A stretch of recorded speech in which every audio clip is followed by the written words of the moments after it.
Selamat malam, sahabat pembelajar. Setiap Kamis malam Anda akan bersama dengan saya, Oki, dalam acara Live Talk with Oki. Pada malam hari ini kita akan kedatangan seorang narasumber yang luar biasa. Beliau adalah CEO dan founder dari Botika Teknologi Indonesia. Beliau juga punya banyak prestasi Bapak Ibu, diantaranya adalah Facebook Accelerator 2020 Singapore by PNP, Delegasi Indonesia SXSW 2020 Austin US, Delegasi Indonesia Hannover MESE 2020, Top 5 Indonesia Fun Festival Habibi Festival 2018, dan masih ada beberapa banyak lagi. Nah, pada malam hari ini kita akan membincangkan tentang mengombinasikan antara mindset dan teknologi. Siapakah dia? Beliau adalah Bapak Dito Anindita. Selamat malam Pak Dito. Selamat malam Bu Ogi. Terima kasih sudah diundang di Indonesia Belajar. Ya, apa kabarnya Pak Dito? Kabar baik Bu. Salam dari Jogja. Salam dari Jogja. Kita kalau sudah sehat sampai dengan hari ini aja kita sudah bahagia ya Pak Dito ya. Iya. Nah, kita akan membincangkan yang tadi itu ya, mengombinasikan antara mindset dan teknologi. Tetapi sebelumnya, boleh saya minta Bapak untuk menceritakan sedikit kegiatan di Botika Teknologi Indonesia dan sejak kapan berdiri dan sebagainya. Silakan Pak Dito. Baik Bu, saya share screen ya. Baik. Boleh share screen? Ya. Sekalian ini untuk apa? Untuk latar belakang perkenalan. Ya. Sudah dibantu, Bu Endah? Iya sudah. Oke.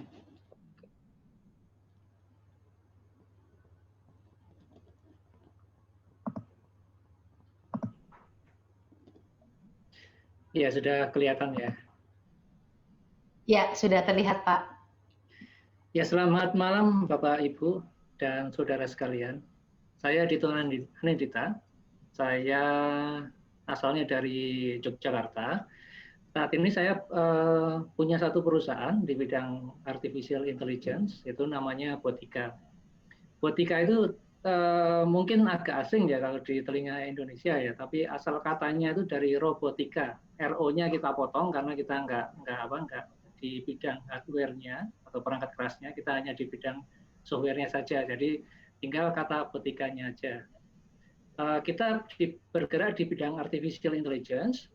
Fokusnya adalah bagaimana kita menciptakan suatu sistem yang bisa berkomunikasi dengan orang lain, dengan kita manusia, dengan cara yang biasa kita gunakan sehari-hari kalau kita komunikasi dengan teman kita.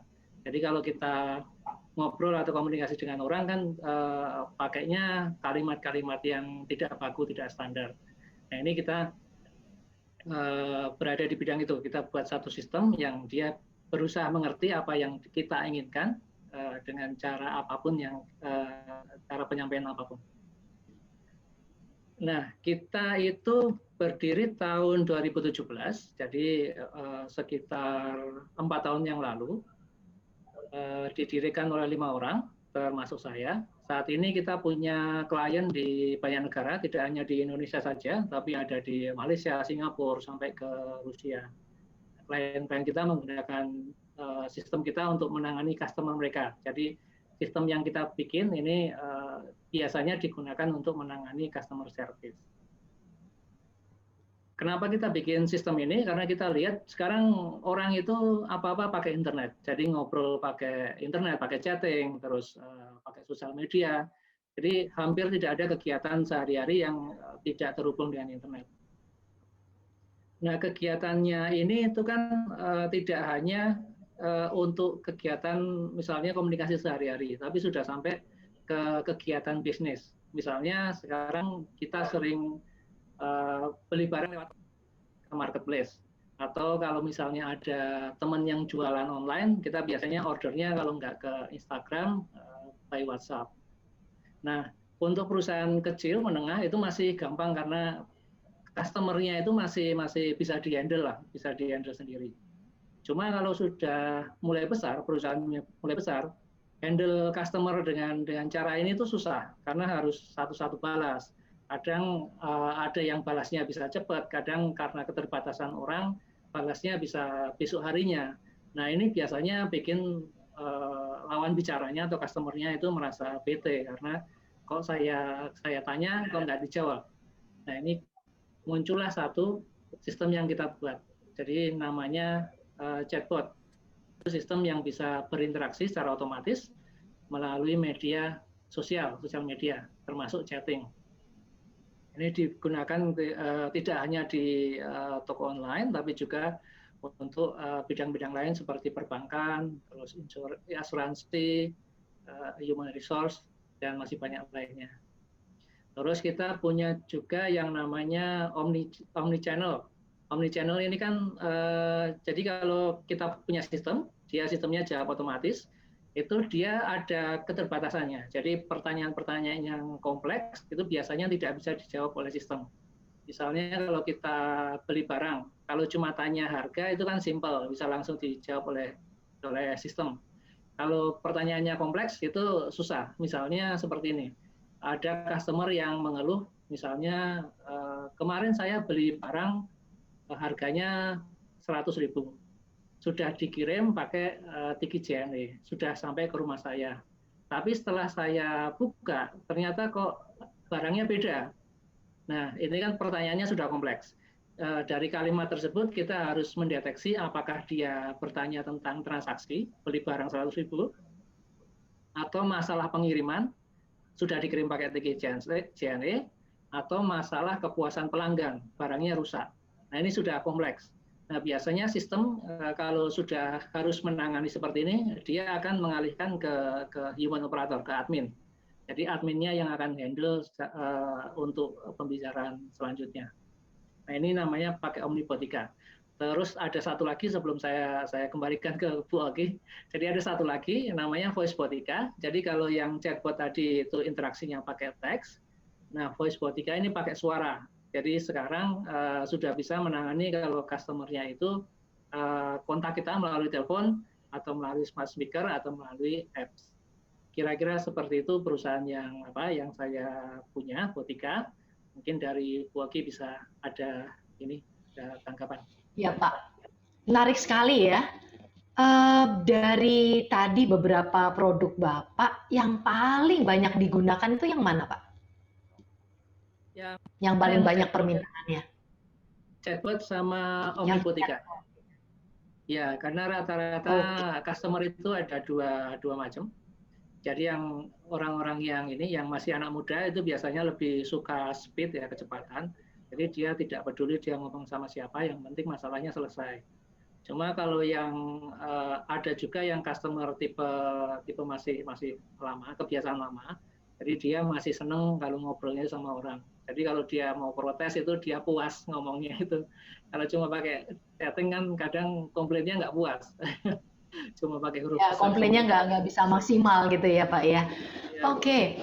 Nah Pak, tadi ketika di awal saya katakan tentang tema ya. Tema kita malam ini, saya ingat sekali waktu saya pertama kali ngobrol dengan Pak Dito, adalah tentang mindset. Nah, sebetulnya apa sih hubungan antara yang Bapak tadi tampilkan dengan mindset nih Pak? Boleh diberi pencerahan? Iya, baik. Jadi yang pertama tadi review tentang perkembangan yang ada di dunia saat ini. Jadi semua itu serba otomatis. Jadi kita juga mau nggak mau harus mengubah kebiasaan kita. Jadi perubahan itu kan cepat sekali dan kita kadang itu kan keteteran untuk mengikuti. Terus kita tarik kembali ke belakang ya. Pada saat saya mendirikan perusahaan itu kan saya itu terbiasa untuk mencari jalan yang tidak biasa dilakukan dengan orang lain. Misalnya seperti ini. Jadi saya kan latar belakangnya adalah sebenarnya bukan di IT. Saya itu seharusnya jadinya dosen bahasa Inggris karena pendidikan saya di Sanata Dharma sebagai dosen. Waduh, Jadi harusnya dosen bahasa Inggris ya, Pak? Jauh Betul, Pak. sekali ya. Jauh sekali, Pak. Nah, Ya. apakah Bapak mempelajari atau otodidak atau bagaimana ceritanya, Pak? Ya ceritanya memang otodidak. Jadi saat itu kebetulan kakak saya kan ini apa kuliah di ITB jurusan komputer. Nah bapak saya itu membeli karena dia kuliah di ITB dia harus punya komputer untuk belajar ya. Nah di situ saya mulai mengerti tentang komputer. Jadi tahun itu tahun udah lama sekali ya tahun tahun zaman 80-an ya. Jadi pada saat komputernya itu masih hijau gitu nggak seperti sekarang. Nah, mulai dari situ saya ada ketertarikan. Terus saya karena ada fasilitas komputer dipakai bersama-sama. Kadang saya utak-atik, terus saya tertarik ini apa misalnya buka-buka aplikasi, misalnya kalau dulu saya senang desain, saya buka Photoshop. Terus lama-lama saya belajar tentang programming, bikin website. Lama-lama ya ketagihan. Ternyata saya menemukan bahwa saya punya skill di situ. Jadi malah Passion. ya passion ya. Malah yang dari apa? Dari universitas, dari belajar formal itu jarang terpakai. Jadi yang terpakai malah yang biasa saya pegang sehari-hari. Ya, ya. Pak, kalau maaf nih sebelumnya ya, memang saya belum pernah membicarakan kepada Bapak ya. Tapi apakah bisa Bapak tunjukkan salah satu di sini yang ada video gitu atau sesuatu yang bisa lebih menunjukkan persisnya fasilitas dari em, tadi yang Bapak hasilkan itu? Iya, ada Bu, sebentar.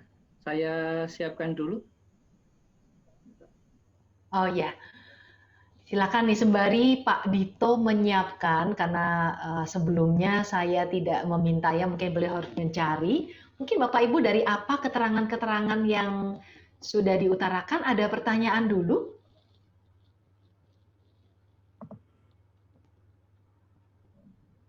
Wah, so quiet ya, belum ada pertanyaan ya. Bu Keti Ini tentang apa, buka Mbak ya? video ada pertanyaan Bu Keti?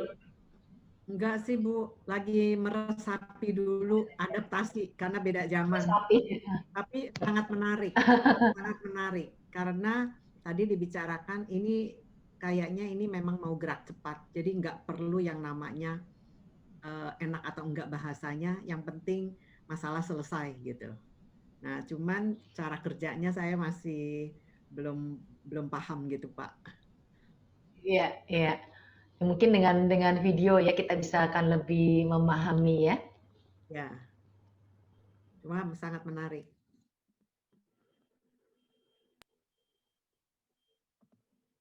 Nah, teman-teman yang lain ada lagi? Ini tentang apa ya, Mbak? Tentang botika, Pak Isya, Botika. tentang yang tadi barusan diutarakan, yaitu fasilitas-fasilitas yang dihasilkan ya, untuk mempermudah atau mengurangi juga tentang manusia ya. Jadi kan biasanya di chatting itu dijawab oleh seseorang, nah ini mungkin oleh teknologi gitu kira-kira ya Pak Isya. Ya, saya share ya Bu ya. Ya, silakan. Ini sebenarnya ada juga di YouTube. Jadi kalau kita cari pakai kata kunci botika itu ada.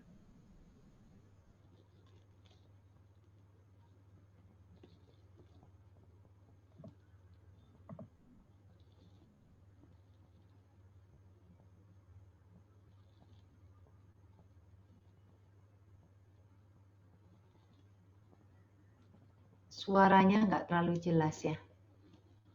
Oh, nggak ada suaranya ya, Kak?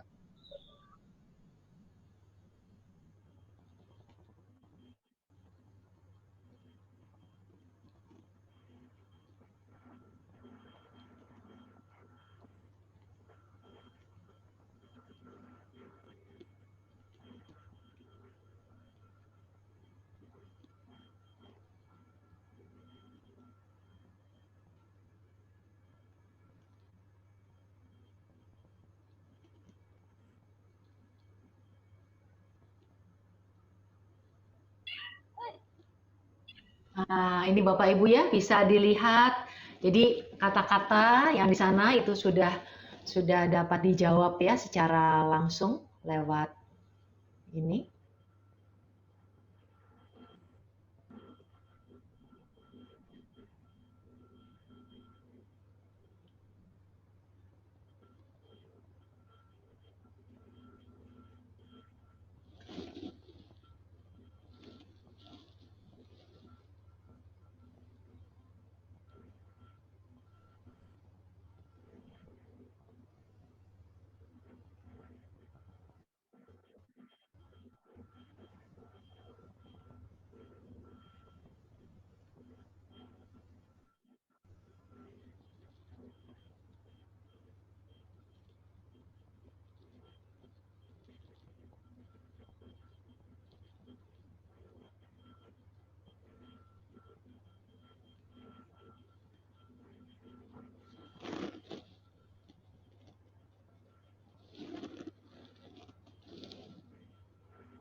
Wah,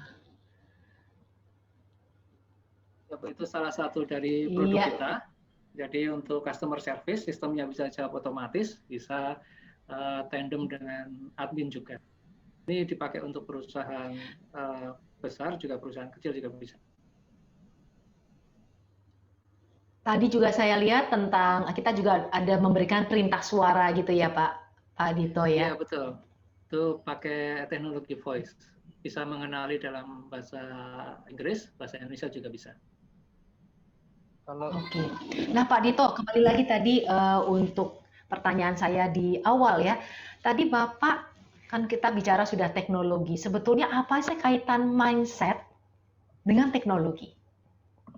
Nah, silakan Pak Dito. Iya Bu, ini ada pertanyaan di chat Bu, saya share dulu untuk YouTube video yang tadi karena suaranya tidak ini ya kedengaran ya. Saya share mungkin nanti bisa dilihat sendiri. Untuk ini teknologi, jadi kalau kaitannya dengan mindset ya, terutama di bidang bisnis ya. Kalau kita ini mulai bisnis, kalau sekarang kan ini ya, terutama di masa pandemi ya, di masa pandemi kan banyak orang mungkin kehilangan pekerjaan dan otomatis mereka mau nggak mau harus mencari cara untuk bagaimana bisa survive.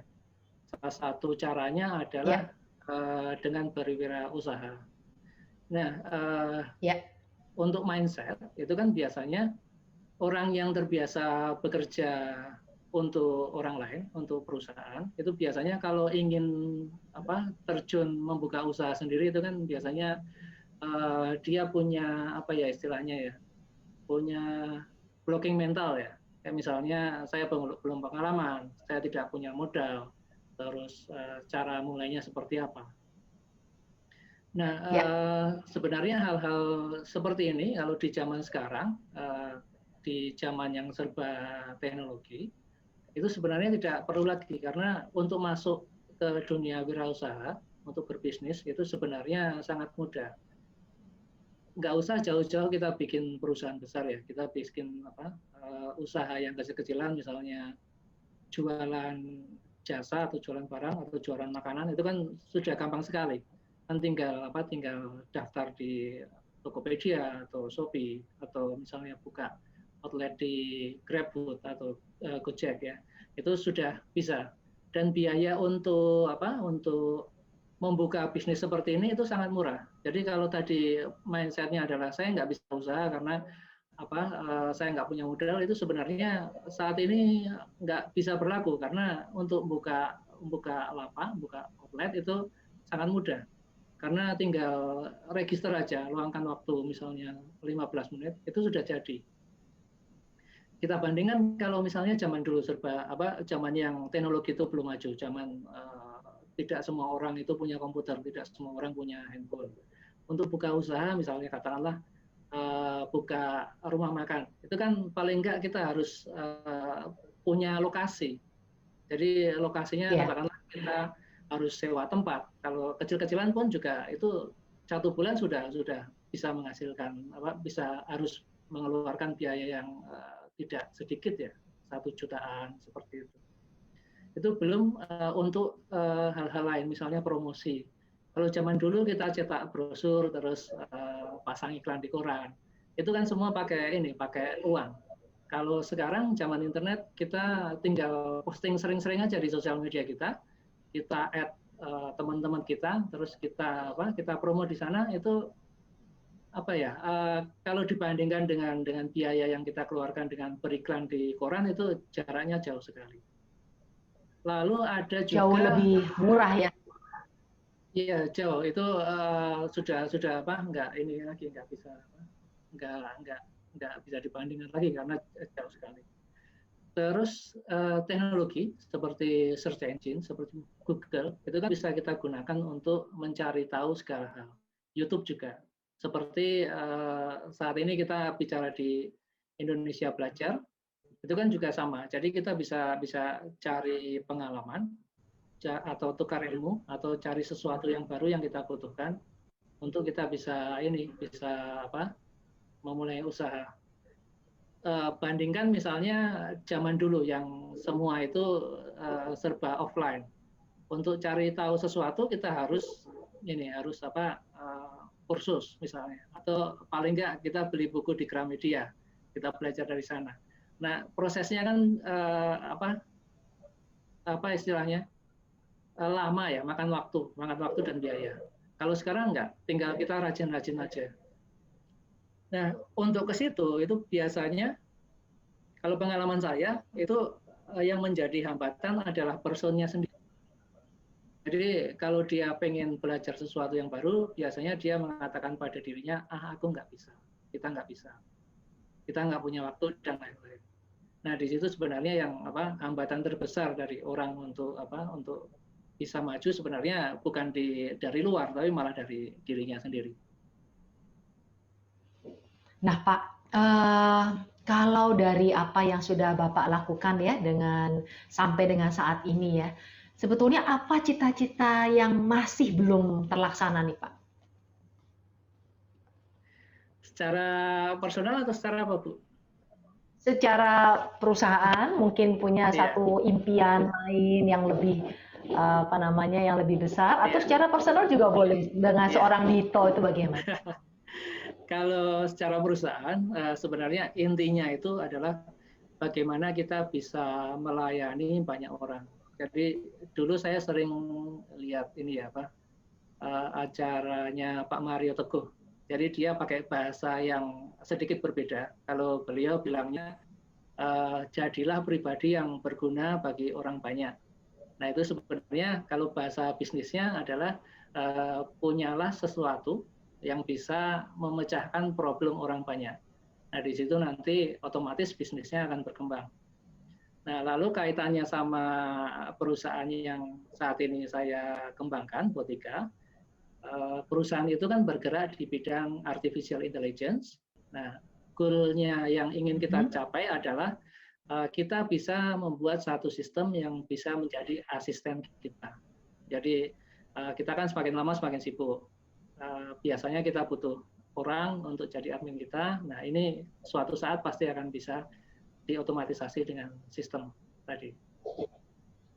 Ya, sebetulnya menarik sekali ya, Pak. Kalau sudah memakai sistem Bapak, apakah berarti customer service itu benar-benar sudah dapat ditiadakan sama sekali ya, kecuali untuk hal-hal yang lebih kompleks gitu ya, Pak ya? Kalau ditiadakan sama sekali, saya rasa belum. Jadi kita memposisikan diri sebagai alat bantu ya. AI-nya ini adalah alat bantu. Jadi pertanyaan yang memang bisa diotomatisasi, dia akan diotomatisasi. Tetapi kalau sudah kompleks, itu baru akan dihandle oleh manusia. Jadi masih ada perlu manusianya. Nah, contoh yang misalnya yang bisa diotomatisasi, misalnya kayak kayak misalnya mungkin Pak Pak Dito. Iya, misalnya Bu Oki punya grup RPA. Nah, biasanya kan yang tanya ke WhatsApp-nya Bu Oki kan pertanyaan awalnya itu aja. Misalnya RPA itu apa, terus apa manfaatnya bagi kita, terus lokakaryanya atau workshopnya itu adanya kapan, cara mendaftar bagaimana, lalu apa saja yang harus disiapkan. Nah, itu kan semua pertanyaan-pertanyaan yang langsung bisa dijawab oleh sistem. Beda cerita kalau misalnya, Bu, saya sudah daftar ke RPA, tapi kayaknya saya mau cancel deh karena saya ada acara dadakan. Nah, itu lebih kompleks, itu harus orang yang handle. Nah, Pak, bagaimana sih Pak kalau untuk membedakan itu ya kalau di sebuah sistem? Jadi misalnya untuk pertanyaan-pertanyaan yang terbiasa, pertanyaan-pertanyaan yang normal yang bisa dijawab, kemudian begitu pertanyaannya susah dijawab, baru kemudian muncul atau gimana? Saya cuma mengumpamakan begini, untuk diri saya sendiri misalnya, ya ada tadi pertanyaan seperti yang Bapak ungkapkan, beberapa hal kan mungkin langsung terjawab ya Pak ya. Nah, kemudian ketika mulai tidak terjawab tuh bagaimana saya bisa tahu dan sebagainya gitu, Pak. Iya. Kalau di sistemnya itu ada yang namanya ini di sistem belakangnya ya, artificial intelligence ya. Jadi ada yang namanya intent classification. Intent classification itu adalah satu kategori untuk mendeteksi apa yang ingin diminta oleh customer kita. Nah, cara membuatnya adalah kita mengumpulkan data-data yang terkait pertanyaan tersebut. Misalnya kalau mau tanya tentang RPA, itu kan biasanya kalimat yang diucapkan adalah RPA itu apa? Terus fungsi dari RPA itu apa dan lain sebagainya yang ada kaitannya. Nah, dari situ nanti dideteksi, oh ternyata si customer ini baru akan bertanya tentang definisi dari RPA itu sendiri. Nah, nanti kita keluarkan jawaban, jadi ada programnya tersendiri. Kita keluarkan jawaban yang memberikan informasi tentang RPA. Nah, kalau dia tanya tentang harga, kita misalnya pakai kalimat misalnya untuk join saya perlu membayar berapa? Misalnya berapa harga misalnya kelas RPA untuk 3 kali pertemuan misalnya seperti itu. Nah, kalimat-kalimat tersebut kita kumpulkan, lalu kita kategorikan lagi sehingga pada saat si orang ini bertanya, walaupun pertanyaannya itu tidak sama persis, kita sudah bisa mendeteksi. Nanti setelah dia bertanya, kita lanjutkan dengan jawaban. Nah, jawabannya ini yang kita program. Baik, seperti Pak. Itu. Oke, terima kasih Pak Dito. Nah, sampai di sini, apakah teman-teman ada yang mau bertanya kepada Pak Dito? Pak Dito mau tanya. Ya, Mas Kalau Isya, ya Pak Isya. Ya, kalau di dunia bisnis dan kewirausahaan itu bisa masuk ke sini nggak, Pak? Bisa. Kalau di sini subtopiknya ini jadi ada bisnis, terus di bisnis kan ada beberapa kegiatan. Nah, kegiatan yang bisa menggunakan ini Botika adalah yang berkaitan dengan layanan pelanggan atau customer service. Seperti itu. Jadi biasanya dia dibuat untuk menjawab pertanyaan yang biasa ditanyakan kepada bisnis yang kita punya. Bisnis bina apa saja? Gimana, Pak? Ya, kalau contohnya apa saja yang bisa? Kurang jelas. Contoh bisnis apa saja? Sebagian besar bisnis ya. Jadi semua bisnis kan punya pelanggan ya. Dan pelanggan itu kan biasanya tanya-tanya kepada si pemilik bisnis. Nah, pertanyaan-pertanyaan ini yang bisa kita otomatisasikan untuk dijawab. Menjawabnya juga bisa lewat sosial media, lewat WhatsApp atau lewat Mail. Iya, email bisa.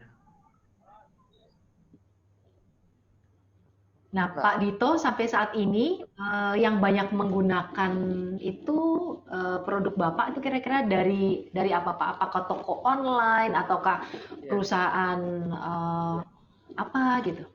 Ya, Kalau yang Botika itu yang chatbot tadi itu biasanya perusahaan besar.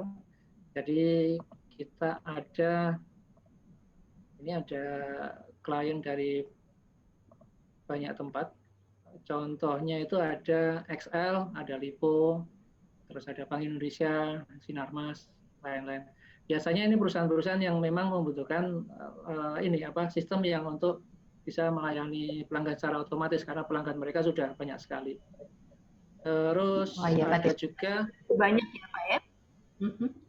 Lumayan Bu. Jadi ada juga perusahaan dari luar negeri juga. Dia pakai sistem kita di banyak negara. Cuma kalau untuk UMKM itu kita punya satu produk ya yang sudah siap jadi, yang bisa dipakai untuk jualan online. Jadi seperti ini produknya.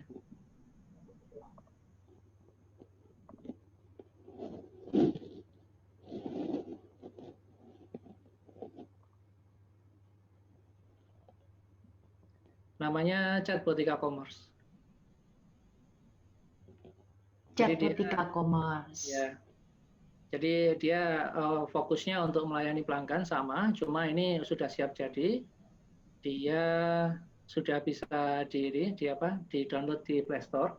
Jadi biasanya kita pada waktu mengenalkan ini itu kita akan mengidentifikasi dulu siapa yang akan menggunakan. Yang pertama kita lihat bisnisnya. Terus yang kedua kita lihat cara pemasarannya, terus dari situ nanti kita akan berikan pendampingan. Jadi untuk kalau pemasaran digital kan misalnya kita buka toko di marketplace, terus kita upload barang di sana. Nah terus yang bagian melayani pelanggan itu biasanya bisa menggunakan produk kita. Terus fokus kita adalah otomatisasi respon, jadi menjawab pertanyaan dengan cepat, terus memudahkan manajemen data, sehingga kita fokus di bisnis intinya saja. Terus di situ kan kita ada aplikasinya, terus otomatis ada database pelanggan. Terus dari data pelanggan tersebut kita bisa membuat satu promo-promo khusus untuk menaikkan penjualan kita. Oke, jadi data-data pelanggan juga bisa disimpan di sana ya Pak ya? Dan ya, punya dari si pelanggannya sendiri ya? Oke. Iya. Sebentar saya scroll ke screenshot produknya. Jadi produknya seperti ini tampilannya. Sudah bentuknya apps, tinggal pakai, tinggal daftar. Terus biasanya yang menggunakan kita kategorinya ada beberapa, yang paling banyak itu fashion, terus aksesoris kayak casing handphone atau baterai, terus ada food dan beverage. Ini yang paling sering menggunakan produk kita. Terus kenapa harus pakai kita? Karena dengan menggunakan aplikasi kita itu toko kita sudah bisa terkonek ke banyak sosial media, terus datanya sudah bisa kita lihat juga, ada historinya, jawabnya juga 24 jam, bisa kirim invoice. Nah ini screenshot sama fitur-fiturnya.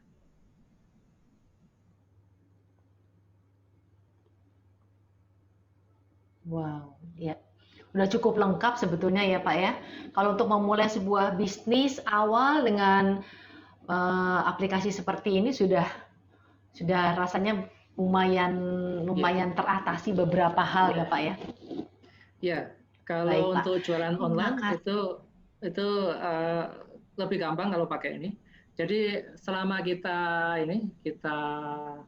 bikin produk ini, jadi kita menemukan ada tiga tipe orang yang berbisnis secara online.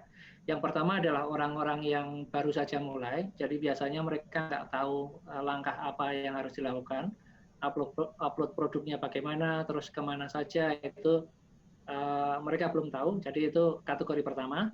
Kategori yang kedua adalah mereka sudah punya toko online, tapi penjualannya itu masih sedikit, jadi mereka masih butuh promosi. Mereka masih harus membuka outlet di banyak sosial media atau marketplace. Yang ketiga adalah orang-orang yang sudah berjualan online, sudah punya banyak outlet, dan pelanggannya sudah banyak. Nah, dari ketiganya ini kita rangkum, kita jadikan satu di aplikasi kita. Wah, ya. Terima kasih Pak Dito sharingnya. Saya rasa sangat luar biasa ya, Pak Dito bisa memberikan banyak sekali kemudahan-kemudahan untuk Bapak Ibu yang mempunyai usaha, entah itu toko online atau perusahaan-perusahaan lainnya, karena Pak Dito sendiri juga sudah bukan hanya di Indonesia, tetapi juga di luar negeri. Nah, Bapak Ibu semua yang hadir di sini, apakah ada hal terkait yang terkait dengan usaha Bapak Ibu yang mau ditanyakan kepada Pak Dito? Silahkan Bapak Ibu semua. Halo. Wah, halo Mbak Gita. Mbak Gita kenal nggak sama Pak Dito nih? Enggak kayak Belum gitu. ya? Ini namanya pernah dengar sih. Iya. Namanya pernah dengar ya. Oke Mbak Dita, Mbak Gita apa yang mau ditanyakan? Saya udah cek di Play Store untuk Botikanya. Di situ awalnya tuh jadi kayak ada nama pengguna. Nah, itu tuh lebih baik nama personal atau memang usahanya sih yang ditaruh di situ? Kalau saya sih lebih prefer nama usaha ya. Iya, Jadi, benar ya. Ya, di situ untuk ini bikin toko kita. Terus di situ ada ini live chatnya di pojok kanan. Nah itu kalau misalnya mau tanya-tanya lebih lanjut bisa dipakai. Oke. Ya, saya baru cek sih, soalnya kayak tertarik juga. Kan sekarang tuh banyak banget toko yang kayak langsung cepet banget. Kayaknya Tokopedia juga pakai deh yang kayak kita kasih keyword apa dia keluar apa juga. Iya, betul. Kita juga ada itu untuk keywordnya. Jadi Jadi lebih gampang ya.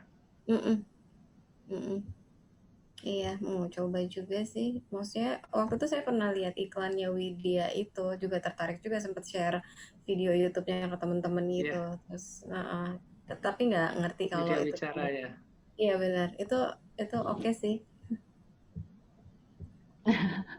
Mbak Gita rencananya untuk usaha apa nih Mbak Gita? Kan saya ada beberapa, cuma saya sekarang kayak lagi mau fokus ke kalau furniture kan udah bisa jalan sendiri, tapi meskipun gitu kan perlu juga.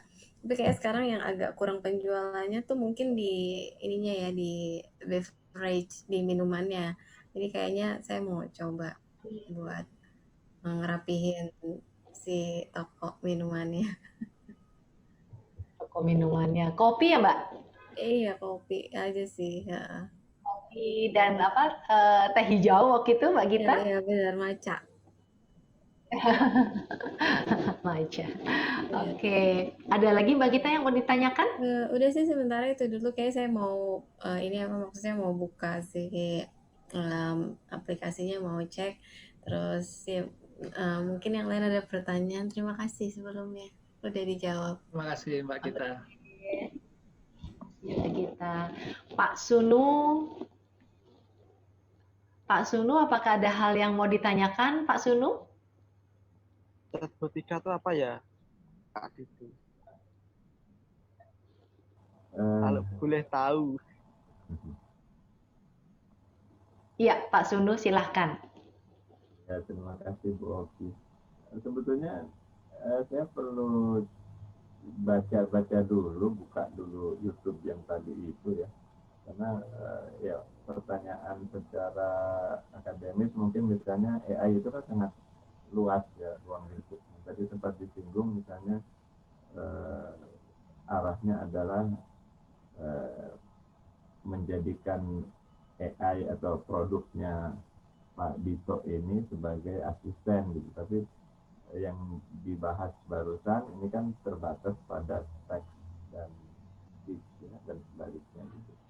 Jadi mungkin kedepannya tampaknya akan lebih ambisius lagi nih, akan lebih banyak produk-produknya.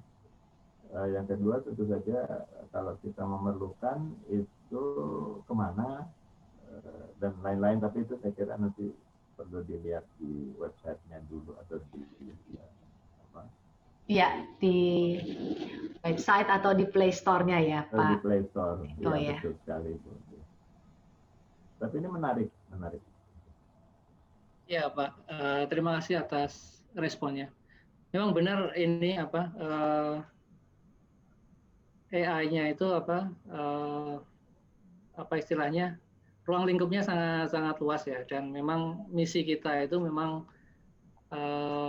apa istilahnya agak jauh di depan. Tapi kita yakin kalau kita bisa ke sana dengan cara kita mulai dari pelan-pelan.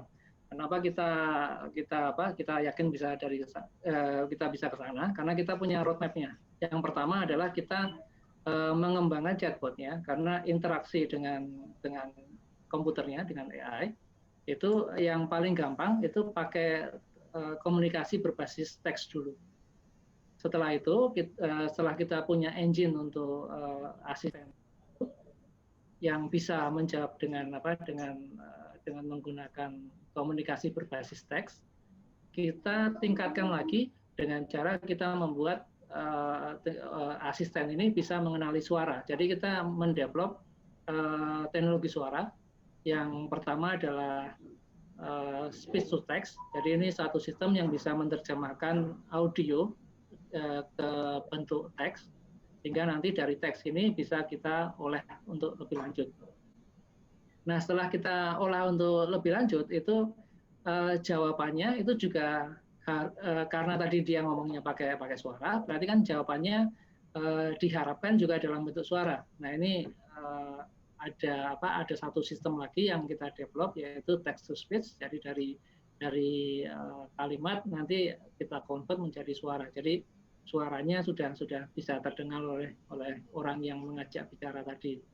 Nah, ini langkah-langkah yang step by step memang harus kita lalui untuk membuat satu sistem yang ambisius tadi. Karena ya semua yang besar itu memang harus kita mulai dari kecil-kecil. Memang pekerjaannya memang lumayan banyak. Terima kasih, Pak. Bagaimana Pak Sunu? Ya, terima kasih. Nanti yang menarik bagi saya juga adalah cabang-cabang yang di luar ya nanti. Tapi itu nanti saya lihat sendiri di YouTube-nya. Iya, Pak. Sukses ya, selamat. Jadi, iya Pak Sunu. Jadi Pak Dito, sebetulnya yang Bapak hasilkan itu ada juga yang memang sudah jadi, ada juga yang customize gitu, ataukah gimana? Betul. Betul Dulu ya. awalnya semua custom karena kita hanya melayani permintaan berdasarkan permintaan. Cuma kita lihat bahwa sebenarnya tidak hanya perusahaan besar yang bisa menggunakan sistem ini. Perusahaan kecil itu juga bisa, small medium bisa. Cuma masalahnya kalau yang small medium itu mereka budgetnya itu tidak sebesar perusahaan besar. Jadi untuk bisa menggunakan sistem ini kalau misalnya harus custom itu nggak masuk akal karena biayanya nanti besar sekali.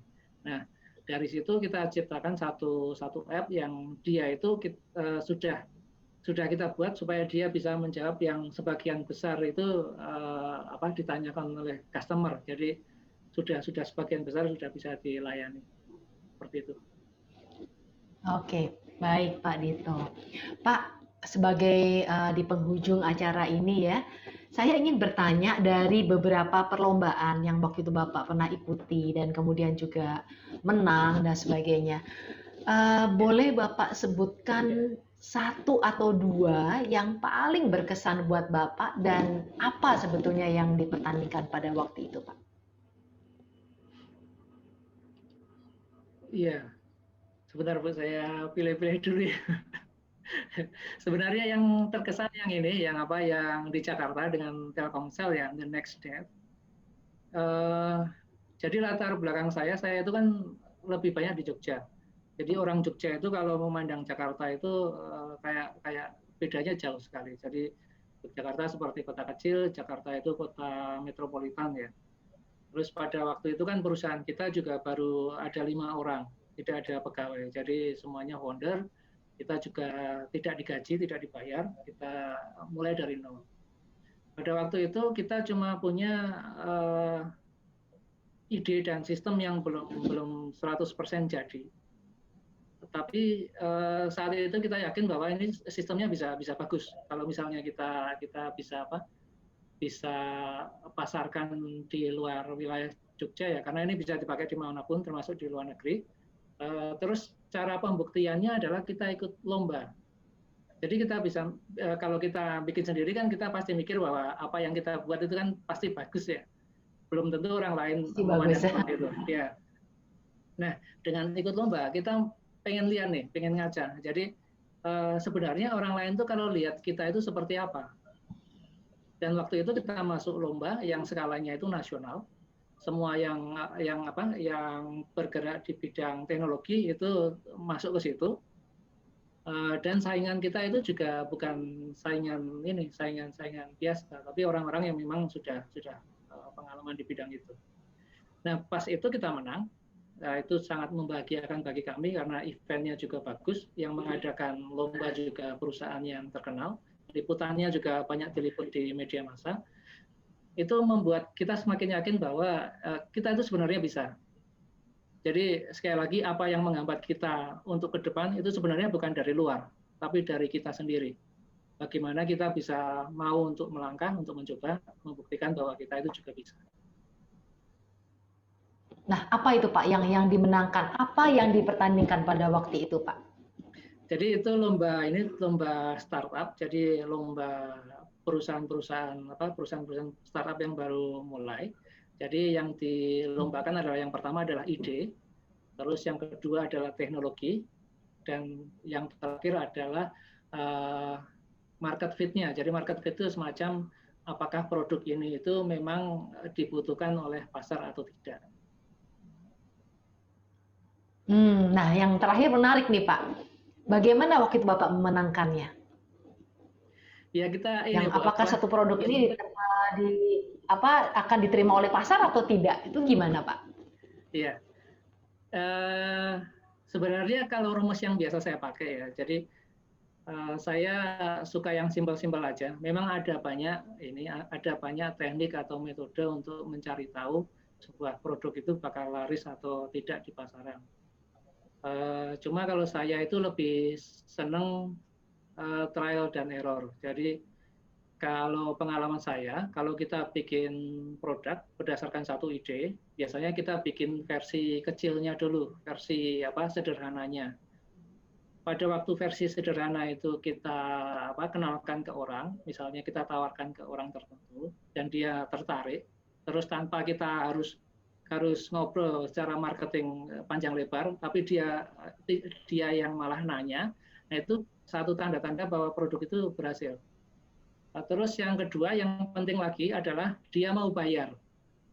Jadi kalau misalnya kita punya produk, kita tawarkan ke orang-orang yang kita kenal, mereka itu jarang sekali ngomong produknya jelek. Jadi biasanya mereka bilang produknya bagus, selalu bagus. Tapi pada waktu kita ngomong, kamu mau nggak beli, kamu mau nggak keluar uang, itu biasanya kalau mereka nggak benar-benar berpikir bahwa produknya bagus, mereka nggak mau bayar. Nah, yang kedua ini adalah kunci bahwa ya ini produk yang bisa jalan.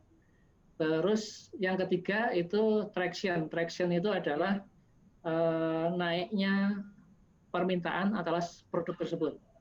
Jadi ada produk yang kita mulai dari awal, walaupun belum sempurna, kita jual sudah laku dan sudah banyak yang ngantri, itu biasanya sampai ke depan itu juga bagus. Beda cerita kalau misalnya kita punya produk, kita sudah kembangkan dengan bagus, kita tambahi macam-macam, pokoknya sudah perfect ya menurut kita. Kita pasarkan, ada yang beli, tapi dia ya biasa-biasa aja. Jadi yang beli juga nggak banyak-banyak sekali. Nah itu susah. Biasanya kita dorong-gedorong sampai kapanpun juga produknya nggak akan jalan. Jadi saya lebih senang pakai metode yang itu. Dari pengalaman Bapak, biasanya seperti apa sih yang tadi kayaknya udah bagus, tapi ternyata kok tersendat? Nah biasanya menurut Bapak dan tim, itu biasanya karena apa Pak? Biasanya lebih ke ini. Terlalu mahal atau selalu ideal atau bagaimana? Enggak Bu, kalau harga itu kan ini ya apa persepsi ya. Jadi kalau misalnya uang 1.000 sama 10.000 kalau nggak ada komparasinya kan kita bisa bilang 10.000 itu lebih berharga. Cuma kalau kita bilang kalau 10.000 untuk bayar parkir kan kemahalan ya. Kalau 1.000 untuk beli tas Gucci itu kan ya itu luar biasa diskonnya. Murahan Jadi ya. kemurahan ya. Jadi padanan ini uang sama value-nya itu kan harus match. Tidak mesti harga itu menjadi penentu bahwa orang itu nggak mau beli, kecuali kalau barangnya itu udah umum ya, kayak customer good, kayak pasta gigi atau barang-barang di pasar. Nah, karena biasanya ibu-ibu kalau belanja di pasar kan beda 500 saja udah pindah ya. Nah, kalau barang-barang yang spesifik kebutuhan itu biasanya tidak price sensitive. Yang jadi masalah itu biasanya adalah market fit-nya. Jadi kita punya produk, apakah ini memecahkan masalah si target pasar yang kita tuju. Misalnya jualan bisnis online, kalau kita tawarkan produk A, apakah benar merasa kesulitan di situ? Kalau dia tidak merasa kesulitan di situ, bahkan kita berikan gratis, dia nggak mau pakai. Jadi yang paling susah malah di market fit-nya. Jadi apa yang ada di pikiran kita, yang didesain di pikiran kita, sama yang apa mereka butuhkan itu kadang nggak match. Yang mereka harapkan. Benar sekali sih Pak. Oke, terima kasih Pak Dito. Terang untuk hari ini ya, bermanfaat sekali. Masih ada pertanyaan, 1 atau 2 pertanyaan sebelum kita tutup acara pada malam hari ini Bapak Ibu? Oke, tampaknya semua menyimak ya. Mungkin nanti habis ini langsung lihat-lihat Play Store tuh Botika tuh apa gimana dan lihat-lihat YouTube-nya ya. Botika, Pak. Iya, silakan Pak. Ya, Botika itu kalau siapa dulu? Pak Aditya, boleh Pak Aditya? Oke, mau nanya dong, kalau ini aplikasi, misalnya kan banyak yang nanya nih, kita pakai tuh banyak yang nanya. Kira-kira memberikan notifikasi nggak kalau misalnya ada pertanyaan yang belum terjawab atau indikasi ada customer belum puas. Jadi kita bisa tahu, oh mana yang belum terjawab, terus kita bisa follow up secara manusia ya, bukan secara sistem. Kira-kira itu ya. Oke. Ada Pak, jadi ada notifikasinya bahwa itu tidak terjawab oleh sistemnya, oleh chatbotnya. Nanti di app-nya itu ada apa istilahnya ada icon merahnya. Jadi ini harus dijawab manual. Jadi sebenarnya apa istilahnya solusinya kompleks ya, karena kita turunkan dari sistem kita yang untuk perusahaan besar tadi. Jadi kalau perusahaan besar itu sistem chatbot sama sistem untuk adminnya itu kan terpisah. Nah ini kita gabung dalam satu app. Jadi ringkes. Boleh nanya lagi? Ya, silakan. Misalnya, Boleh, Pak. Misalnya kita mau, kan ada pertanyaan, terus kemudian kan, aku nggak tahu ini cara kerjanya gimana, tapi bisa nggak sih misalnya bot ini misalnya, kalau ada yang chat, terus jawabannya itu kita bisa kasih sumber jawabannya dari yang lain, misalnya dia nge-crawl dari website gitu, atau dari kita sudah prepare dokumen yang ada informasi di situ, atau apakah kita harus kasih set jawaban yang udah kita siapkan sebelumnya baru bot ini bisa jawab. Sampai mana sih sebenarnya ya?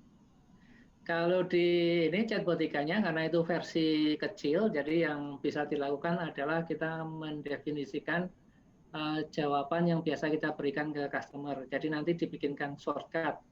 Kalau misalnya dulu pernah punya BlackBerry, nah kayak seperti itu. Jadi BlackBerry kan ada shortcutnya, terus dia keluar jawabannya. Nah di app-nya ada. Cuma untuk yang lebih kompleks itu biasanya larinya ke solusi kita yang untuk perusahaan. Jadi ada istilahnya ada knowledge base-nya. Jadi di situ si user itu bisa cari data pengetahuan atau data informasi sesuai dengan produk yang ditawarkan oleh perusahaan. Jadi dia bisa search di situ kayak search engine kecil.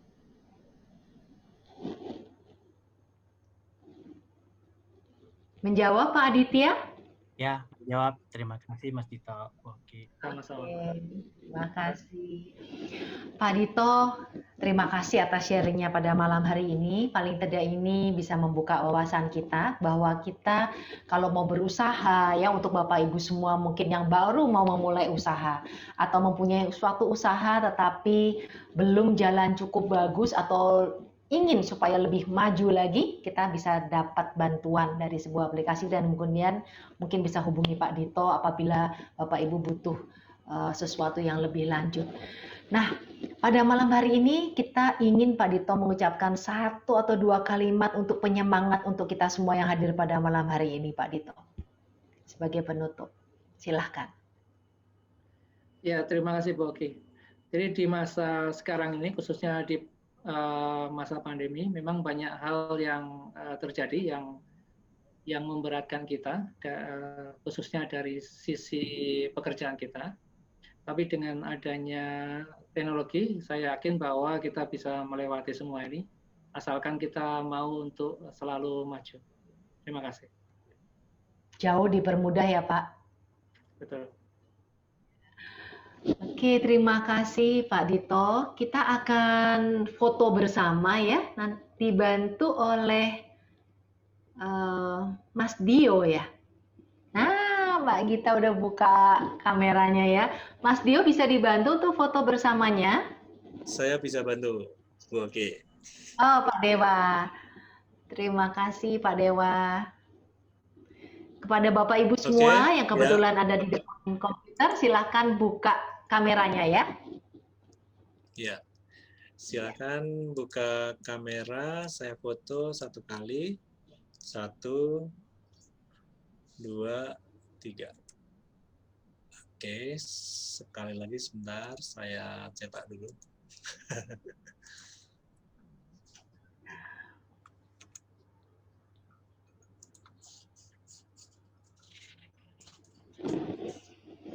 Baik, 1, 2, 3. Ya, makasih Bu Oki. Oke, terima kasih Pak Dewa, terima kasih teman-teman semuanya yang hadir, semoga bermanfaat. Kita akan ketemu minggu depan tentang hak waris. Jadi segala sesuatu tentang hak waris kita akan bahas ya dengan seorang teman saya namanya Pak Fandi, beliau dari Medan. Sampai ketemu minggu depan Bapak Ibu di jam yang sama, Kamis depan 19.30 dengan acara Live Talk with Oki. Selamat malam semuanya, terima kasih.